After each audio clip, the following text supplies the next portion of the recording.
I'm going to be ranking every single method and strategy for getting clients for your business from absolutely terrible, you shouldn't do this, to client acquisition methods so good that you could literally start getting clients today. Starting at number 8, I'm going to put good old cold calling at number 8. We tried cold calling and honestly, it did not work that well. The pros to cold calling was that it's really easy to get phone numbers. There's a lot of auto dialers out there that you can use, and it can be really personal when they do answer. The cons, the downside is that it's extremely inefficient. Maybe you can hit 200 phone calls with one person every single day. So if you hire somebody to make the cold calls, or if you're doing it, you're gonna spend all day making calls and only get 200 people. Of the 200 people, maybe 5% actually answer. And then pressure's on to actually convert them, and you really have split seconds to do so. Plus, you'll probably catch them off guard. Maybe they're driving, maybe they're like in an elevator or something like that. Who knows? So the likelihood of them being like at their computer and ready to get information and book a call is not that great. Let's jump to number 7, Facebook groups. With Facebook groups, basically the way you do this is you use Facebook groups to post content and connect with people within that niche. The pros of Facebook is you have a connection, and it's easy to get an introduction with people in a similar like niche, I would say. It's easy to have a personal connection. It's also easy to qualify people within similar interests. If you guys are in, let's say, a plumbing group and you're marketing for plumbers. Also, they can see your post, they can check your profile. That's another pro of it. The cons are you don't really know if they're a fit. In the B2B space, I'm not really sure if I'm talking to the decision maker or somebody who works there or another person trying to use my strategy. So for that reason, I avoid Facebook groups. Coming in at number 6, Instagram DMs. Instagram DMing is pretty much cold DMing a bunch of people to start conversations. So the advantages of Instagram DMing is that you can pre-qualify your ideal clients and get really specific to them before you actually even reach out to them. They can see your posts. If you have some social proof, they can check you out, which is always an advantage. The disadvantage of Instagram DMs, which I don't really like, is that it's pretty saturated. It's pretty spammy. Typically, your messages will usually end up in like a request folder or maybe not even go through because so many people are doing it. Also, with Instagram, you're limited to how many people you can actually reach out to. So that's another issue that we came across when we were trying it. Another thing, you're not really sure if you're talking to the decision maker. Like if you're reaching out to a business, are you talking to like a social media manager? Are you talking to the owner? So it's really hard to actually get connected with the owner in the B2B marketing space. This could work, but it again is not my first go-to. That's why I'm putting it at number 6. Coming up at number 5, we are going to put social media ads, TikTok, Facebook, Instagram, all those different kind of ads. So basically this is running an ad to get someone to fill out a form, to request more information, to book a call, etc., etc. The advantage is that you can get client information that you can leverage. Depending on what you're offering, you'll probably get a lot of people opting in for it. The disadvantages is that it can be a little bit expensive and you still need to follow up with them, somehow get them on a call. With ads, what I've experienced is you're pretty much shotgunning to a lot of people in hopes that your ideal client is going to happen to fill out the form and then actually book a call with you. In my experience, you get more curious people versus serious people. Number 4, I'm going to put LinkedIn messaging. LinkedIn messaging is essentially doing similar to cold Instagram DMs, but you're messaging people on LinkedIn. You can use a software for this to automate it, or you can do it manual based off of job title. Some advantages of LinkedIn is that you can reach decision makers. So LinkedIn is contextual for professional connections. It's easy to search using their tools, and you know who you're reaching out to, and you know that this is in fact the person that I want to be talking to. The disadvantages to LinkedIn is, again, you have limits and you can only hit so many people in one day. It's not enough volume for you to actually get a pretty steady flow of LinkedIn leads that are going to grow your business unless you're opening multiple accounts and you're managing multiple accounts, which could be a strategy that you deploy with something like LinkedIn. And the last real disadvantage to LinkedIn is, again, you don't really know if your target customer is on it. If I use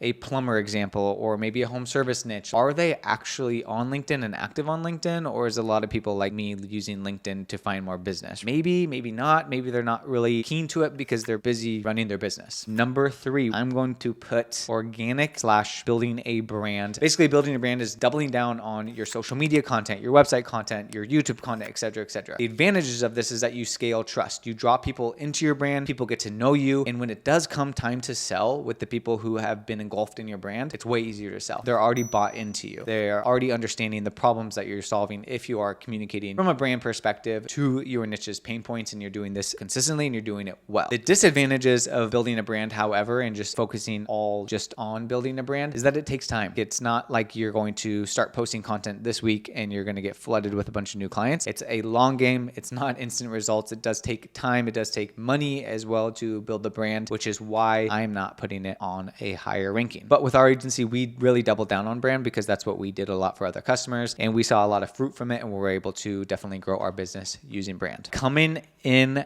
at number 2, cold SMS. Cold SMS is basically you're blasting out cold text messages to people. You find somebody's phone number using the internet or having your list builder or a lead finder to find them. And then you're using tools in order to send out cold text messages to get responses and to set meetings from that. So the advantages is that you text people. It's easy to get in front of people. I've always remember the quote that you want to go to where the attention of your customers are, and likely just about everybody is on text message. So it's really easy to get in front of people and get responses because texting is a lot quicker than opening up an email. That's the advantage of it, depending on the copy and all that good stuff. The disadvantages, however, is that it can be risky from a law perspective. There's a lot of different protocols that you need to follow. I am by no means endorsing cold text messaging to a bunch of people. Do your research and make sure that it is in fact legal for you to text the numbers that you are texting. Risk is the number one factor just to be aware of. Other disadvantages, it's a little bit harder to find phone numbers for decision makers from like a cell phone perspective. It is limited to the amount that you can actually send from a volume perspective, but all in all, cold SMS is highly effective. All right, that leaves us with number 1, cold mass emails. With cold email, you're literally going straight to where your customers are. You can send thousands of emails a day right to decision makers when done right. Everybody has an email. Everybody's checking email, especially in the business world, and you're landing in the inbox. It's not like you're guessing if you're messaging a CEO or a founder. It's like you can find their email and message them directly where they're pretty active. I don't like things that you can't scale like massively, and with cold email, you can literally send thousands and thousands every single day. I also love that you can personalize the emails. You can completely automate the sending, automate the follow-ups. And again, many of your customers are super engaged with their inboxes, especially in the B2B space. When it comes to disadvantages of email, because there is always disadvantages, is that your prospects may get a lot of emails, meaning that it's more important for you to stand out from a copy, from a personalized perspective. This also means that you might not get a response right away, meaning it's important to not just send one email, but making sure that you are sending multiple and following up multiple times via cold email. Also, just make sure that your copy is really dialed in. That's how you will be able to stand out in a crowded market,